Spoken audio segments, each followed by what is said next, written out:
We're going to start with some more big algorithm updates from Meta. I think that whole bringing organic into the training algorithm is really interesting and something that's not really been surfaced. I just feel like a lot of our big swing winners that create step change in an account actually come from organic inspiration. Yeah. One thing we didn't do, but we would do now, is the same with personas, right? Yeah. And then you're layering your organic creative in a way like you would approach creative strategy on a paid level. And we're seeing a huge impact from partnership ads still. I think about partnership as like the multiplier on creative diversity. You've got the building blocks and you've got like this multiplier effect of partnership ads. And yeah, I think Meta's obviously pushing it really hard this year. It's one of the key objectives our reps are giving us as an agency. Yeah. You've been using Claude Code a lot. Talk to me about some of the stuff that you've been doing there. I left it overnight and it coded for like a few hours. I got up and it just built an iOS app perfectly.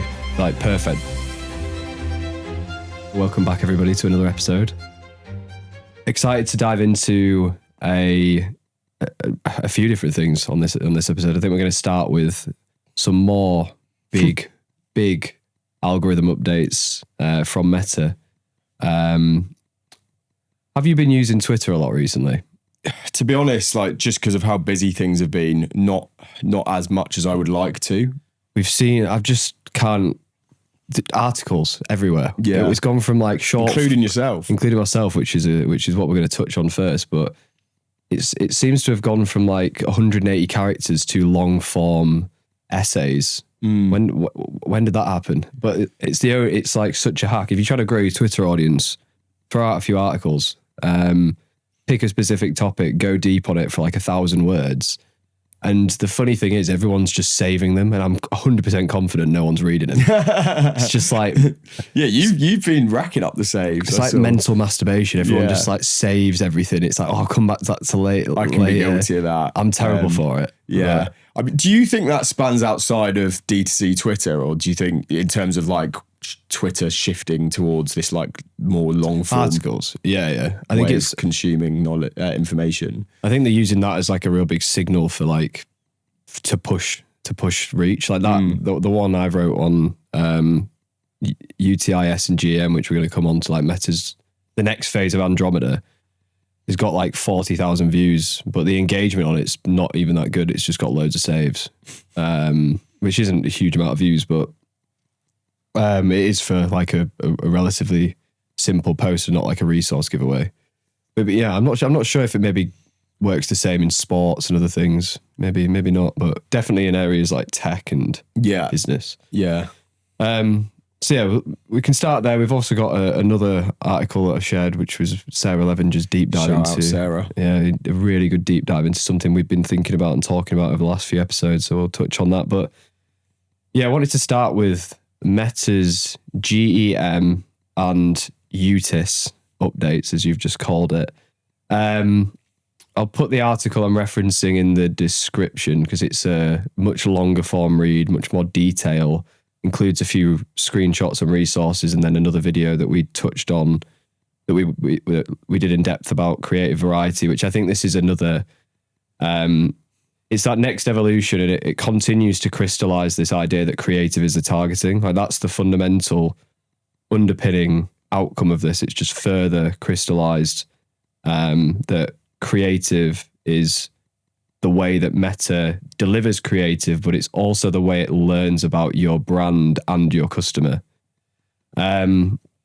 So what it means is, and I'm going to have to read some of this because I'm still trying to wrap my head around a lot of the terminology, but Meta has changed how it decides which brands deserve like reach. If you think about the system, what the system previously rewarded, a lot of it was engagement. So if you think of a lot of those ads that really drove low CPM, it was often the ones where you'd get a lot of shares, comments, likes. The engagement on the ad would drive better auction price and better reach. And it's what this update has brought is like this shift towards like an understanding of the quality of alignment with interests of the individual at the other end of the other end of the algorithm. Because they even came out, didn't they, and said that, you know, the previous way was flawed, and that I think they had under 50% precision in terms of alignment to who you're targeting. Yeah, which is like a bit of like stab in the dark, right? It's like they didn't have a high match rate, and therefore they were fundamentally kind of rewarding the wrong outcome in the auction. So what they've brought in is this user true interest survey on the organic UTIs on the organic side. And I think what it's kind of doing in the back, what it's asking is like, how well does this content match your interests on a scale of 1 to 5? So it's literally a survey collected daily. And that is creating a new perception layer, a new training vehicle for Meta's algorithm on that organic content. So Reels being the main format. Have you seen this pop up before? I haven't actually. Because I've not actually personally seen it. For those listening, it's literally just a form that says, to what extent does this video match your interest, from not to a great deal. Yeah, I haven't seen it. I don't really try not to use it still. I'm still off socials at the moment. Just love talking about it. Yeah. Quite a juxtaposition, actually. What I have seen, just a bit of a segue, is have you seen the notification that rolled out across the UK this week about paying for Instagram? Yes. Like around, is it $4.99 to not see ads? For no ads, yeah. We haven't got any. We pushed our meta reps on expectations and data on that survey. So what do they expect uptake to be on people paying to have no ads? Their expectation was it was going to be, they couldn't share exacts. They've tested it in a couple of markets. The reason they're doing it is in response to EU privacy laws, I believe, to build a case around like future changes. But I'm surprised they hadn't done it sooner, to be honest. Just if you look at like YouTube Premium. Yeah. Well, they expect, I can't remember the platform, the reference when they were talking to us about it, but like low single digits, maybe even less, which we hope for, because then that won't impact people's performance. Because I do feel like Facebook ads and Meta ads are quite non-intrusive. Like they're not as... Compared to like YouTube pre-roll. Yeah, like YouTube, Netflix, like they're very unskippable, etc. Yeah. So yeah, hoping that plays out. But so yeah, that's come out. But yeah, this survey is the result of this is that view of Meta training its algorithm on what interests people have, what content resonates with that interest, and moving away from engagement driven and therefore like generic viral content that appeals to everybody. So broad hooks, trends, towards niche, high quality content that speaks directly to people, even if that's not a huge volume of people being surfaced in the algorithm more. From that, they've seen big jumps in engagement, big jumps in interest matching. But yeah, I think that whole bringing organic into the training algorithm is really interesting and something that's not really been surfaced. Like we weren't aware of that. If that was done previously, it wasn't clear how that maybe impacted both paid performance and your overall ability to leverage Meta as a channel. It's like the theory aligns very similarly to that of paid. You know, you're looking at creative attributes as well, like format, style, persona, context, which is exactly what we would do from a paid perspective. And as a result, you're thinking through those layers and thinking more intentionally versus what's going to get, you know, how are we going to drive as much reach as possible by going more generic. Yeah, exactly. And that's what the second half of the GEM, the generative expansion model, kind of does from a paid perspective. We'll come on onto that in a second. But I think this UTIs organic adjustment is a big shift in like, brings about a big shift in organic strategy for brands, where maybe they've been doing a lot of like trend jacking, broad relatable humor, like everybody will like this hooks, or like just even like baiting watch time, which I think has been a bit of a trend at times, just to generate huge reach and awareness and maybe following. I remember there like used to do organic trends where if it was a video for 3 seconds and you just had the big text block, and it would, like you say, hack reach and engagement, because it would obviously Meta would push it further out in the algorithm if someone replayed a video. Yeah, exactly. So it's like, but doing those things is like training Meta to think that your brand is for everybody. Exactly. And we know that the fundamental concept of marketing is like, if you're advertising to everybody, you're advertising to no one. So it's like, there is no like direct statement from Meta about that system impacting paid performance, but hypothesis would be that like you've got organic here, paid here. I think those things are going to converge over time. Do we think it's possible that the understanding of your customer in an organic setting could support better delivery of your ads? I think that's why wouldn't they? Why wouldn't they try and bridge that gap? But they haven't said that, so I can't say it's 100% happening. But yeah, I think it brings into focus like organic. If that is the case, and if we can sort of prove that, and if we can see that playing out, hopefully a lot of brands are able to, that have done a lot of work on community, thinking about Free Soul, thinking about Pure Sport, some supplement brands off the top of my head, that have got a really identity driven, like cult like following on socials. Like this should really allow them to even like multiply that impact from organic creative and resonate with that audience even more, which I think is really interesting. Yeah, exactly. It's like you're leaning more into like motivators, behaviors, which in turn is essentially what makes up a persona, right? So that then is going to likely propel. 100%. I think it's not even it's registering the topic of the ad, but just final pointed. But it's also ingesting like audio, mood, style, motivation, production quality.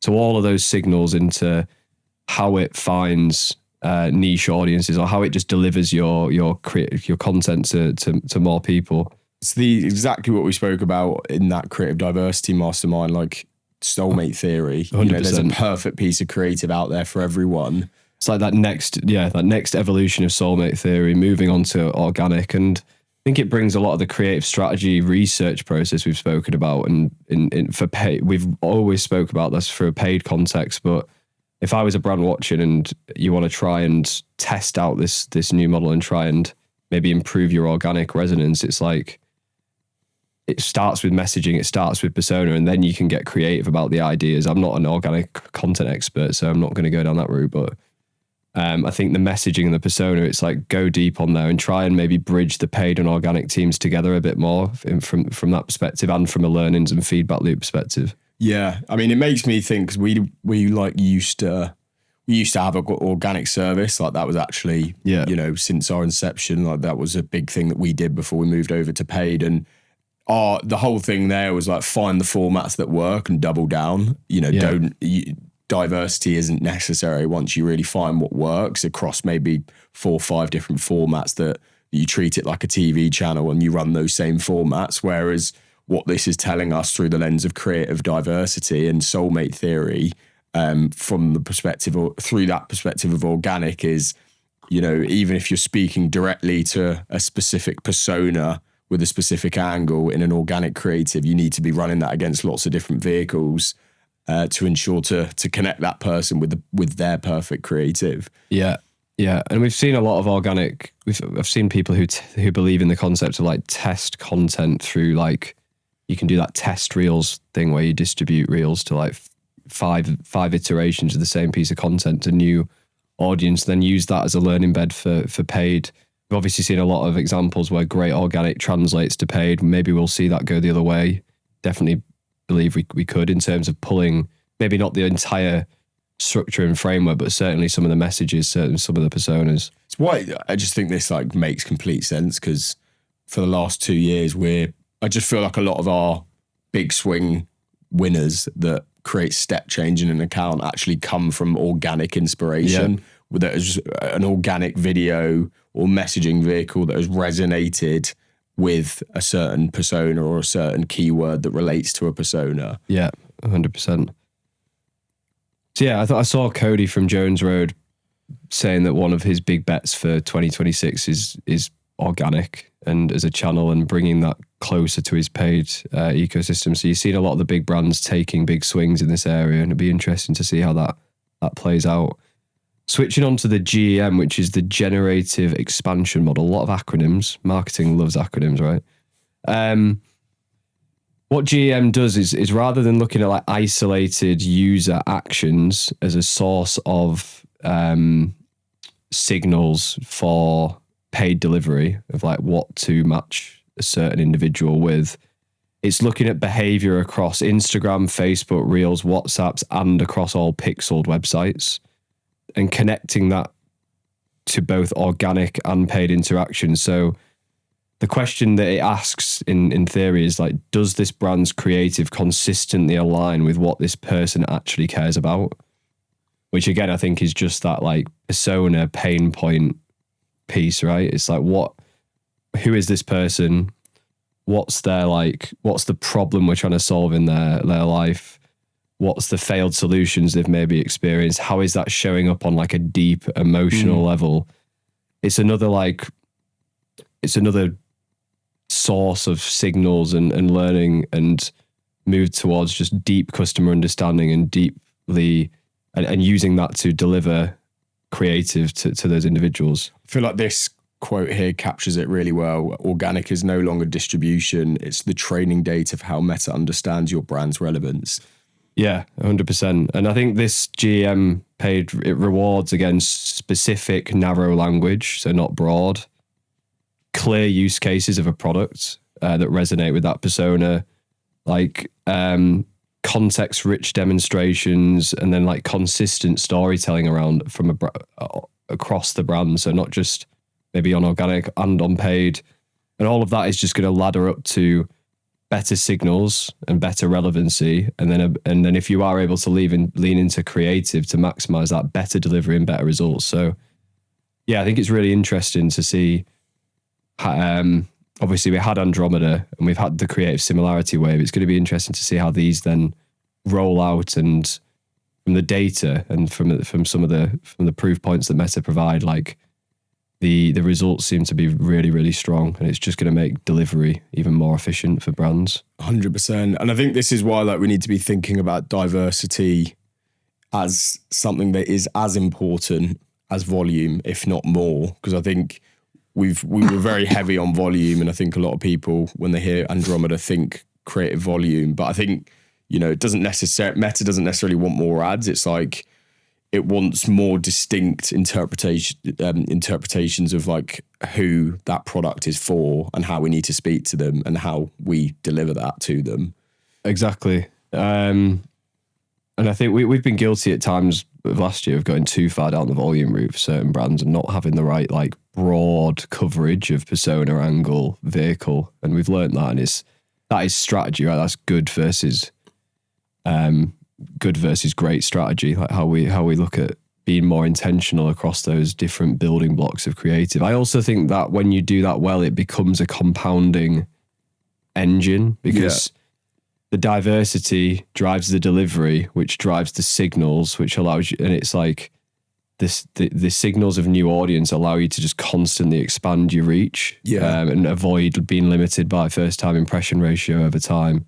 I think this is why it's just super, super important that if you're spending, say, over 100K a month, it's less important with the smaller budgets, but like the importance of going much deeper with your persona mapping. And I think, people look at personas as we have this one persona that relates to this one type demographic or this one type of person. Well, that's not enough really, because although that you and I may actually fit under the same persona, we've got different desires, core beliefs, and fears. Yeah. And as a result, how someone speaks to me is going to be different to how they need to speak to you. So we would both be sub-personas of a macro, right? So that's why we're looking at it through that lens now. Like for every one of our brands, we will have macro personas and then at least 3 micro personas that are tapping into different primary desires, core fears and beliefs as well. Yeah. And I think you pull that process, we focus all on creative, but you pull that through the customer journey as well. Like each one of those sub-personas should be spoken about differently from a messaging perspective and angle perspective. They'll all have the ability to work across multiple vehicles.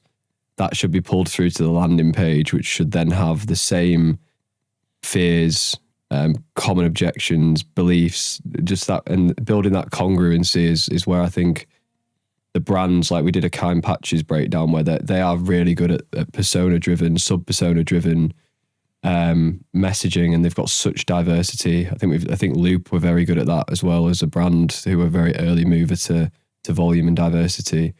It's super important. Yeah, 100%. I think that's why, when you're thinking, we talk a lot about paid here. We rarely talk about organic, but I think even when if you are going to be doubling down on like organic strategy this year, previously, like when we were building an organic strategy, similarly to how we would set funnel positions in a creative strategy on paid, we would set slightly different setup in terms of like how we would name it, but it would be entertain at the top, inspire, educate, convert. But then you set your splits from that through that lens. One thing we didn't do, but we would do now, is the same with personas, right? Yeah. And then you're layering your organic creative in a way like you would approach creative strategy on a paid level. 100%. I think another thing we've started to see Meta do over the last few months is put a lot more time and like they're just rolling out loads of features in this creator marketplace. So they rolled one out today, I think, at the time of recording this, which literally just pulls out of your pulls from your followers all of the creators who follow you. So influencers, people who are posting high volume of content on Instagram to go and leverage. But I think we're seeing a big focus on creator marketplace, and we're seeing a huge impact from partnership ads still. And I've talked about this on previous episodes. We'll put below a refreshed partnership ads guide that I built over the weekend for people to have a look at. But I think about partnership as like the multiplier on creative diversity. You've got the building blocks, and you've got like this multiplier effect of partnership ads identity, because it allows you to just do even more volume across all of those areas. And the thing that makes it, again, it plays into signals like running ads through a third party identity allows you to leverage the signals from that person's pre-built audience that is going to be very different to your brand. Yeah. And that drives new and over indexes on net new impressions relative to if you've got a lot of content coming for your own brand already. And I think a really good benchmark to look for partnership ad spend is like 20 to 30% in an account.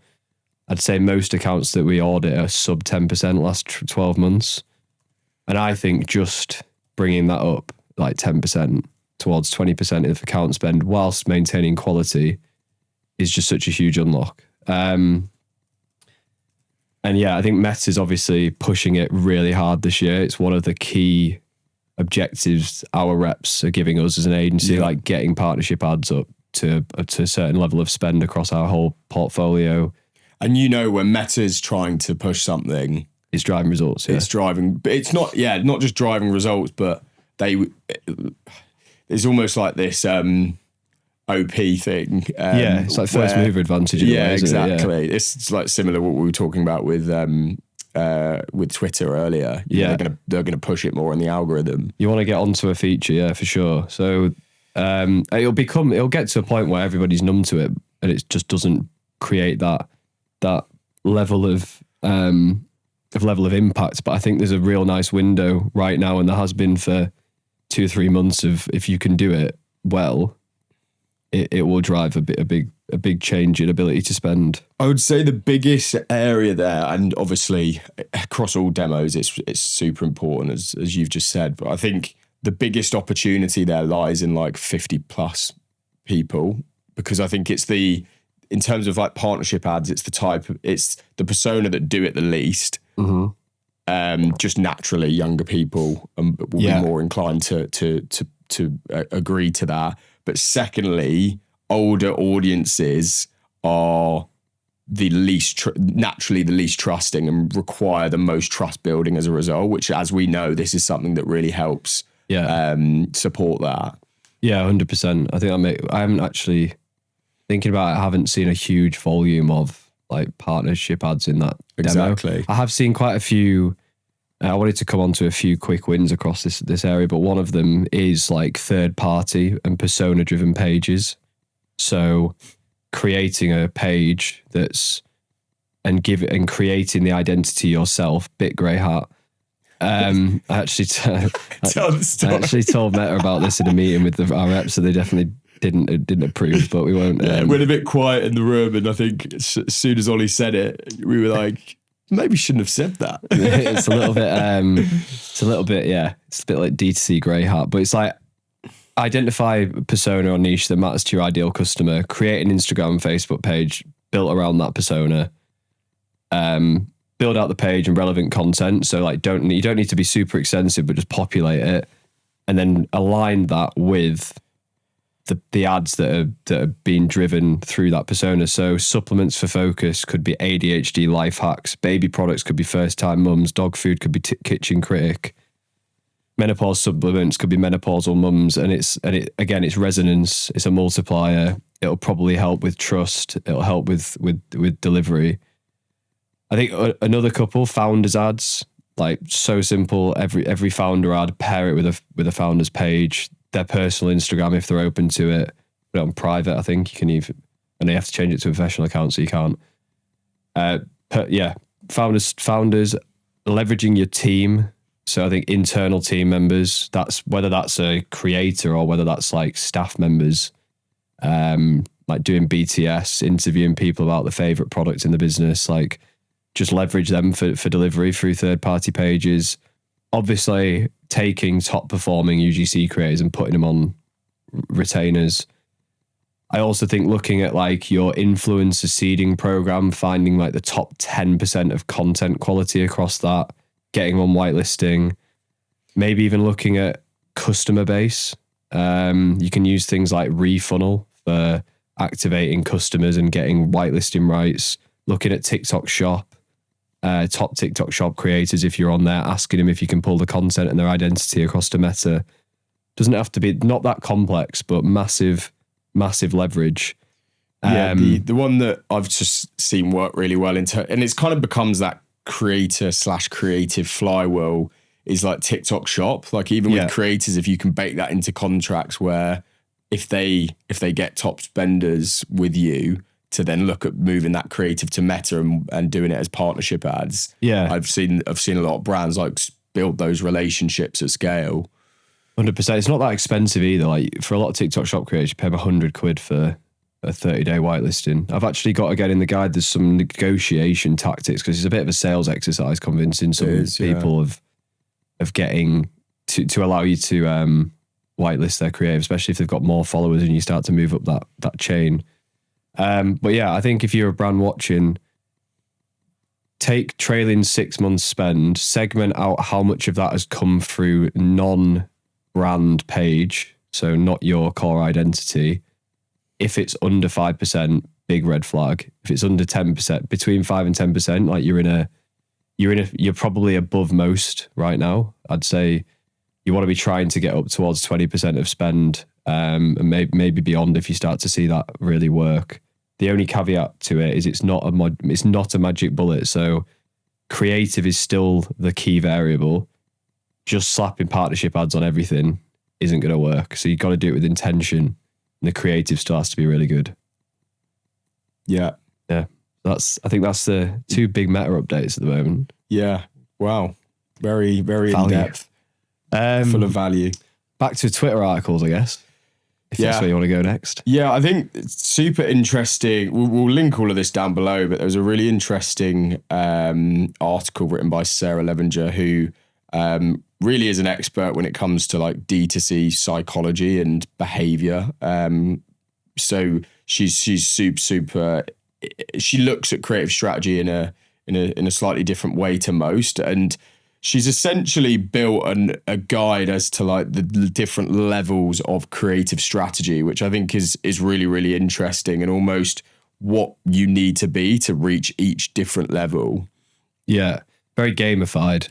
Very Pokemon evolution. I think that was her theme, right? Exactly. So you've got level 1 creative strategist, which is the foundation builder. And I just think she's actually, the way she has described it is actually perfect, from us working so closely with strategists at every one of these levels. Like I think the way she's personified it is great. Yeah, I sent it across to you and I was like, this is just weird timing, because we're having so many conversations in the business right now about like, how do we codify what great strategy looks like? And this was a really strong, articulate codification of the progression framework for CS. Yeah, 100%. Well, I want to get to level 3 first, because that's the North Star, right, where we should all be aiming for. But I guess to give context on level 1 firstly, the level 1 creative strategist typically has 6 to 18 months of experience within the role. They're learning the language of performance marketing and beginning to understand that creative isn't just about aesthetic, but also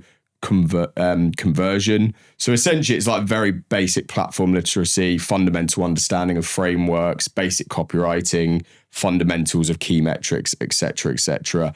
And what she does really interestingly is she goes into like the tech stack and how that evolves at each level, which is very true really, and how you can start to systemize your role as a creative strategist and create the environment in which you should be working within. Yeah. We get to level 2, which she calls the pattern decoder. So the level 2 strategists have moved beyond limitation into interpretation. They've seen enough campaigns live and die that they're starting to understand why things work, not just that they work. So this is all around like being able to actually hypothesize why something is working and understanding the strategic elements and layers as to what drove success. Like pattern recognition as well across contexts, right? Whether that's in an account and across campaigns, across personas, or across winning assets, losing assets, or even across different businesses, commonality in form, like in various building blocks. Exactly. And I think with AI, you can actually now get to level 2 quicker, because it is just advanced pattern recognition in many ways. Yeah, I've actually been doing quite a lot of that this week. I was doing, I built a process around, again, starting with the persona, because we've documented everything, right? It's like persona, uploading top ads across that persona, doing pattern recognition and gap analysis, and then using that to review congruency of message on ad to landing page and how to like drive that closer together, but use just Gemini for all of it. And it is really good at extracting patterns in a way that you probably would miss yourself in some ways, like a little bit more depth. Yeah, it's multi-layered, isn't it? It's difficult. But yeah, I think, this at the level 2, you're thinking more through psychological frameworks, advanced data interpretation. Obviously, you're able to understand like testing methods, platform translations, etc. And I think, as I say, the level 2 is probably where we see a lot of strategists sitting. But I think what is really interesting, and what we've been speaking a lot about before you'd sent me this article, is that idea of, a great creative strategist moving from really being a driver of executional throughput to the strategic spine in the process. And I think where AI is going, that is going to be essential. And if you aren't able to understand pattern recognition, psychology, which we'll get into in level 3, strategy, but also like moving from actually executing within a process to building the system around you, building the creative strategy operating system.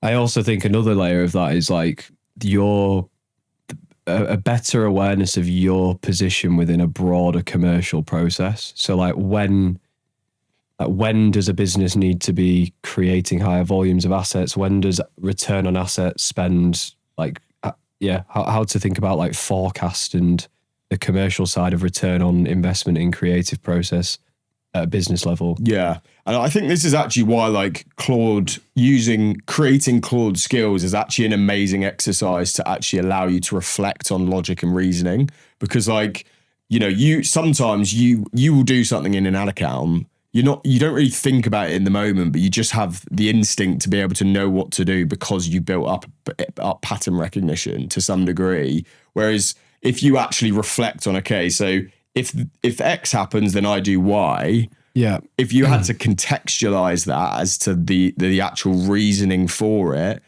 is it intuition or is it a science?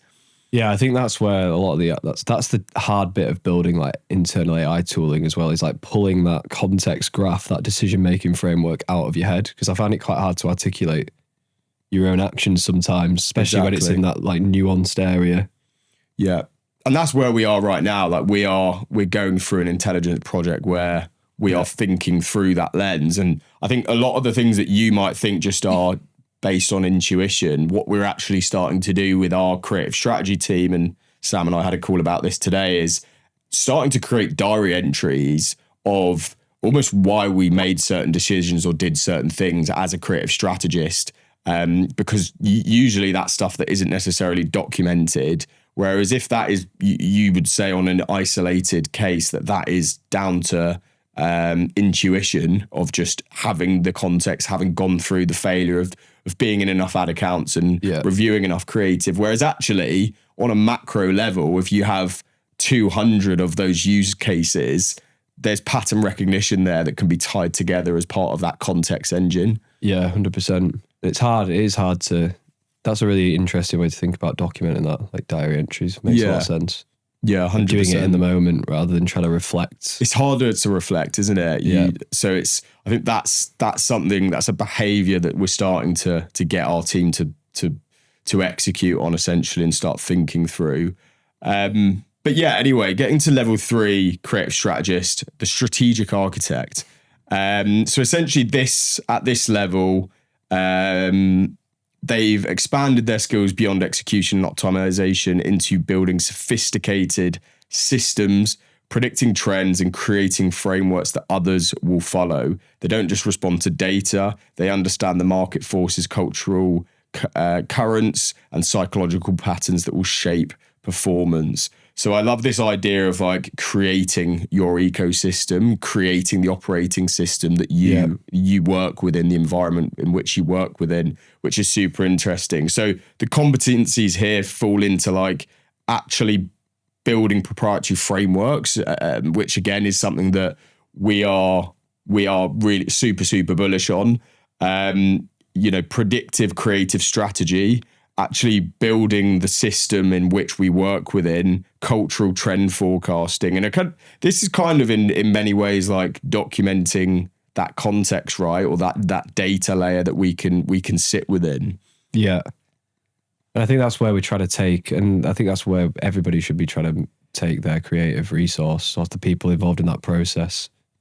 Because I think it kind of codifies the way in which AI is going to sort of erode some of that value creation up to and compress that value creation up towards that people who are really good at level 3 and automate away some of the things that maybe level 1 is currently like doing, such as like just building swipe files, data collection, 100%. Building a context library. That's and I think if you're a founder, if you're a creative strategist, whoever you are watching, listening to this, like really start to download your mind into context documents. And we're going to give some examples of where and why you will need to do that. But you've essentially got 2 different types of context. You've got domain and you've got brand. So that what sits under domain is external learnings and insights, which I know you do a lot of this. You might watch an hour-long YouTube video, transcribe it, put that into a context document, tweets, blogs, whatever it might be, actually PDFs of books. This is the brains behind how we're able to understand how we actually enter the point of theory. Yeah, a lot of that is really useful that's really useful in all of your interactions with AI, is like that context engineering, from like telling it to use some of the biggest advertisers, like Ogilvy, breakthrough advertising, cash, like some of those big seminal like texts, and reference those in the process works here, but you can also do that in other areas like business strategy, management, like referencing certain people's frameworks. So I'd encourage people to do that across the board. You also don't actually have to have access to the resource all the time. Sometimes it can just retrieve it. Yeah, exactly. Without having to upload it, which is very valuable. Yeah, so you've got that, which is one half of domain context, and then the other half is what we were talking about, like internal knowledge uploading. Like it's like IP, really. Exactly, IP. It is IP, yeah. And then the other side of context is brand context. So that's your guidelines, do's and don'ts. I guess like a lot of the data behind what's working for your brand or not working. It could be beliefs, processes, etc., etc. But I think the importance of the importance of getting there, I guess, which feeds into this like level 3 strategist, especially when I'm like, what we're starting to do with Claude Skills and Claude Code work is this idea of moving from prompt engineering to where we maybe were last year, which is context engineering, to where we're going to be this year, which is workflow engineering. So essentially, we're laying the foundations for it to engineer a workflow to achieve a certain objective. Yeah. I think we're going to do a mastermind on Claude Skills, Claude Code, aren't you? Yeah. I say we. Lucas is going to do a mastermind, perhaps with Sam, that we've run with our team, but that's definitely where we're heading. And then it's moving that from there into our own proprietary system. But the documentation is the boring foundational part that you just kind of have to get through. And the sooner you start, the better. Yeah. In that process. Yeah, 100%. So how are you? Talk to me. I know you've been using Claude Code a lot. Talk to me about some of the stuff that you've been doing there. Or like a use case. Claude a lot in general. I feel like Claude's having its moment, right? They're absolutely ripping new tools, new features, new integrations, like the recent Excel update, Claude Cowork, Claude Code. They've just released a connector where it can interface with like Slack, Figma, etc. And I think a lot of the getting more value out of it is actually just the simple things like hosting it locally on your computer first. So you get the reason Claude Code is powerful. I think I mentioned this in a previous episode. Is it's really good at tool calling, and it can go and create if it needs to access something, it'll write an API and go get the data for you. So you could, but I think the thing that people struggle with is when you put Claude Code onto your computer, it's in like a terminal interface, and it's really like, if you're non-technical, it can be a bit intimidating. You can get quite good wrappers, which is what Cowork is now. Cowork is the Claude Code wrapper that makes it just a bit more UX UI friendly and a bit more enjoyable for non-technicals. So you can either use Cowork. I prefer to still use Claude Code with a third-party wrapper on top, which I just think is, because I think it's just still better. It's like Claude Cowork's a bit buggy and slow at times. Been using that for like just crazy long pieces of work. Like I wrote the partnership guide, which we'll share down below. I wrote in about 20 minutes. I asked it to go and interface with all of our Google, Notion, Meta docs, basically one big macro prompt.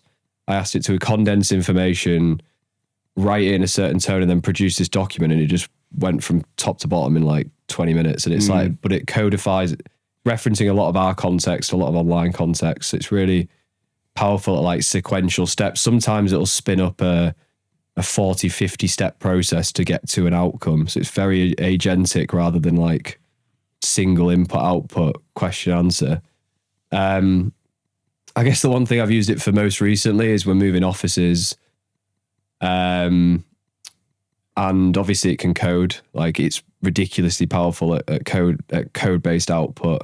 And I think that's what AI is really good at right now. It's really good at driving more value across anything that is written, like anything that requires, if a higher volume of written output will produce better value creation, AI is really good at producing that because that's what it's really good at. Yeah. So I built a big we're moving offices. So it was like, well, maybe we could build our own like office management app. So for like attendance, replenishment, meeting room bookings, connect it with Slack, connect it with Google Meets, birthday notifications, social calendar, reporting any issues, people or things. And I went in, did plan mode, built a plan. It took a while to like, you can go into a thing called planning mode. It helps you work through the plan, produces a plan, and then you just press accept and continue. And then I left it overnight, and it coded for like a few hours, and then I got up and it just built an iOS app perfectly, like perfect. Didn't have to change anything, fully functional. I needed to add a few. I then did another planning mode round and add like a better onboarding sequence. I need to brand it up, but I reckon that would have taken someone. I have no idea what I'm doing with coding, so I had to do a few debugging, etc. But that would have taken a team quite a while to build, less than 6 months ago. Yeah, and cost a few quid as well. And cost a lot of money. But I think that's what like I really am enjoying thinking about is like not doing any like huge projects. It's just like what are those like niggly little things in your life or in work that a tool like that would help with. That's an obvious one. It's like there's so many. It's like having an auto name. I built an auto name generator in there every week for those people who are in the office. Someone's going to get picked to do the bins, which I think is just like it's novelty, but it's like yeah. It just makes that solve the problem, right? Built a forecasting app for TikTok Shop because that was taking us like 2 hours to build a forecast, and I built an application. You put stuff in and it spits it out, and you can export it. Those are the things that I think Claude Code can facilitate in the business. What you don't want to do though is get lost creating things that drive no value, because exactly. It's very start with the outcome. Yeah, it's super like real enjoyable. It's really fun. That's the thing. You can go down rabbit holes. Yeah, like I think it got to about midnight last night, and I was just so deep in co-work, and it was just it got a bit out of hand, should we say. I've seen so many people talking about that though, like on Twitter, where they're like, I was up to like 5 a.m. just coding. It's like so. I know. It's like playing video games when you're like 14. It literally is. Yeah, like that sort of dopamine. You should just leave the screen to do what it needs to do, but you just stare at it. Just watch it. So I think it's the thing I would say about like if you're going to spend a lot of time on, or you're going to go down that, like the thing I've learned is a lot of it's all around having a really good plan, an idea of what you want to build, and articulating it very, very well. Because small changes in the way you articulate something can create a very different outcome. So it's very like system and product design, which I'm trying to spend a bit of time learning about. Yeah. But it's crazy. It's crazy what you can produce. It's crazy. Yeah. And I think like even starting on a more basic level with Claude Skills, you've got the brain, which essentially is the routing logic, as we mentioned. And this is the difference between what we had previously, like a ChatGPT bot, and this is that, you would have so much context that it wouldn't know what context to use first. And as a result, it would exceed its context window, and the output would be poor as a result of that. But doing it this way with the script writing bot, the skill that we built is, it has that routing logic, so it knows based on what I tell it, it will only lean. If I say this, then do Y, and it will have that flow of logic, and will reference what files to grab as a result of that. And then the reference files is, as I said, like the context itself.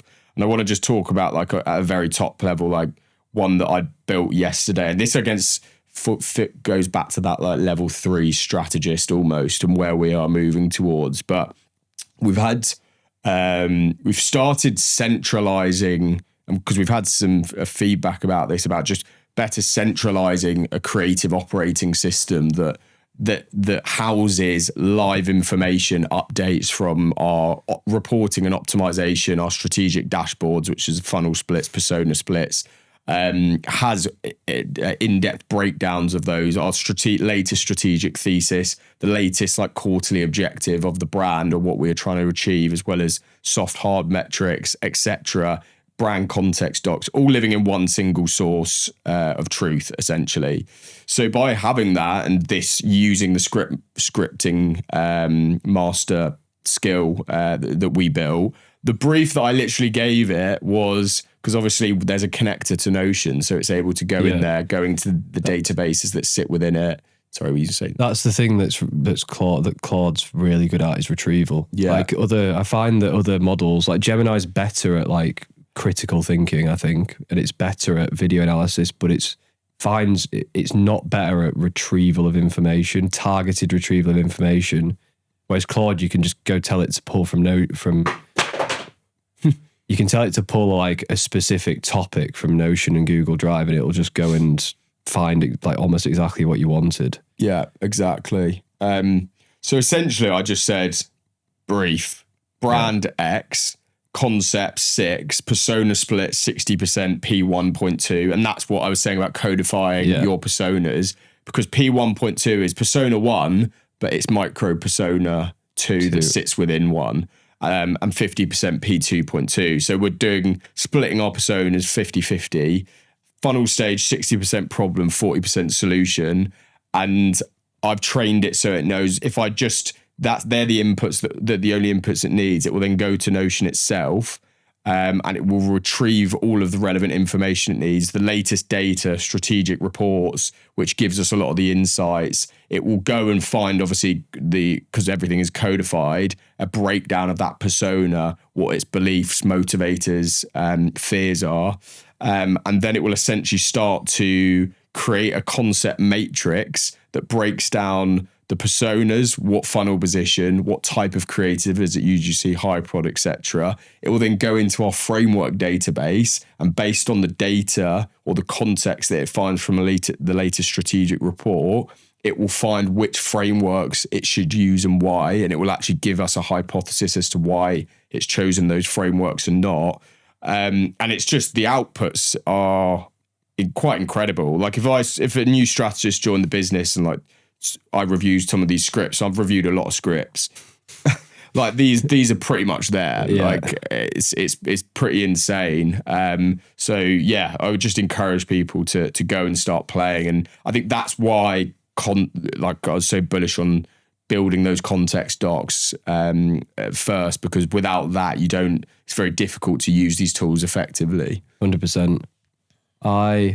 I've also noticed that as I've used it more, it's got better general context around the business, the problem, the category, the brands we serve, who's who, the roles that we all play. Yeah. And it's got a way bigger context window, doesn't it, than ChatGPT? It's good at retrieval from memory as well. Just interesting to see where they go next with it. Claudebot. Yeah, Claudebot. That's an interesting one. I feel like I've said interesting a lot on this podcast. Claudebot's just been booming. Have you played with that yet? A bit scared. No, I think I guess doing a bit of further research, it was quite scary. Someone will release. I just feel like wait until someone releases a better version that's privacy enhanced, because security is going to be. It was a bit scary in terms of security risk. Some of the use cases though are pretty crazy. Like the video I sent you from Twitter where he's created his own Telegram account, his own email account. Obviously he's working on a separate machine, so he could be out and just like send him a text and say, can you sort this for me? Yeah. And it will just go and do it on its own machine. It's mental. And chat with him. It's just crazy. I mean, it just paints the picture of like, in 10 years, you're just going to have offices that are empty with just computers working. Yeah. No one in the cloud. Nuts. Yeah. So that's a good thing about co-work actually, is like I think everybody should be doing this. It's like, as you go through your day and you're like, I need to do research tasks, it's just like queue them all up at the end of the day and just have them on running. And then when you come back in the morning, it'll all be there ready for you to pull. Yeah. It's like those sort of things are low effort, high impact. It's like, don't waste the time doing it yourself. Just think about the way you structure your time. I've been doing that with a lot of like just projects I've been interested in. Exactly. Are you happy with or sad that we're living through this? Are you excited? Because I am. I think it's super exciting, but at the same time, I I do think like if I was 10 years younger right now, or even 15, let's say, my brain hadn't fully developed, will IQ shrink because you're having to do less and you can be more lazy and you actually don't, like, you know, your brain, I don't know if this is scientifically true in the way you'd say it, but you learn and grow by having to think through complex things and solve problems. Yeah, I think you have to be careful with how you use it to not get complete brain rot. Like, I think you'd be interested. I don't know where that's going to go, but am I happy or sad? Definitely think it's like the most challenging time in history to think about strategy in a business that's very reliant on service and knowledge work. But because there's so much complexity, so many unknowns, there's so fast moving, kind of just started to just try and not think about it. Exactly. Just ride it.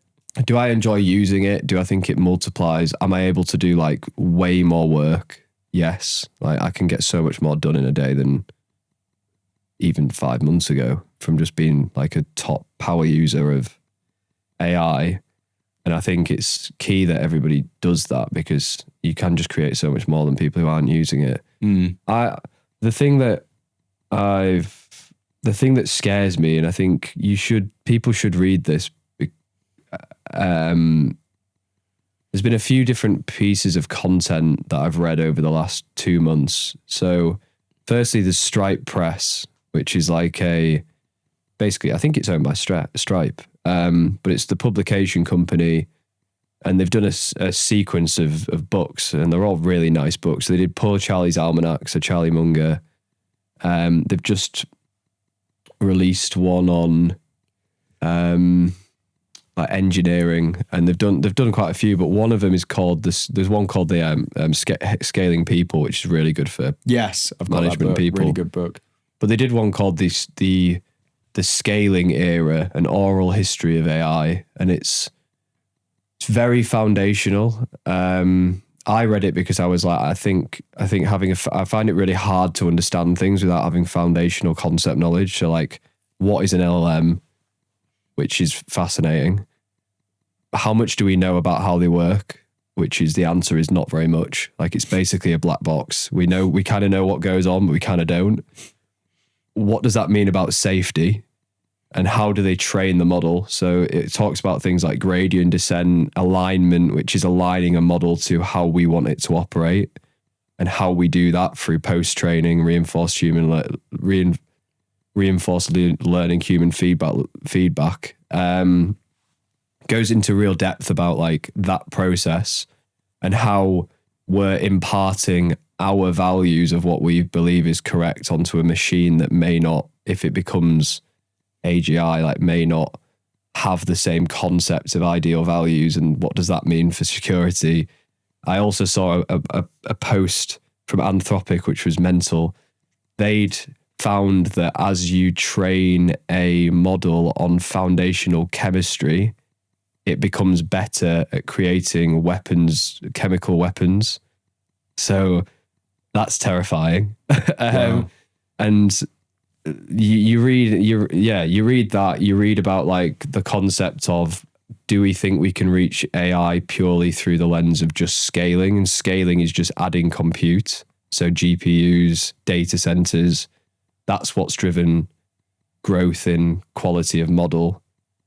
Do we expect us to be able to get to AGI through that, or do they need another scientific breakthrough that sort of solves type 1 versus type 2 reasoning, which is very different?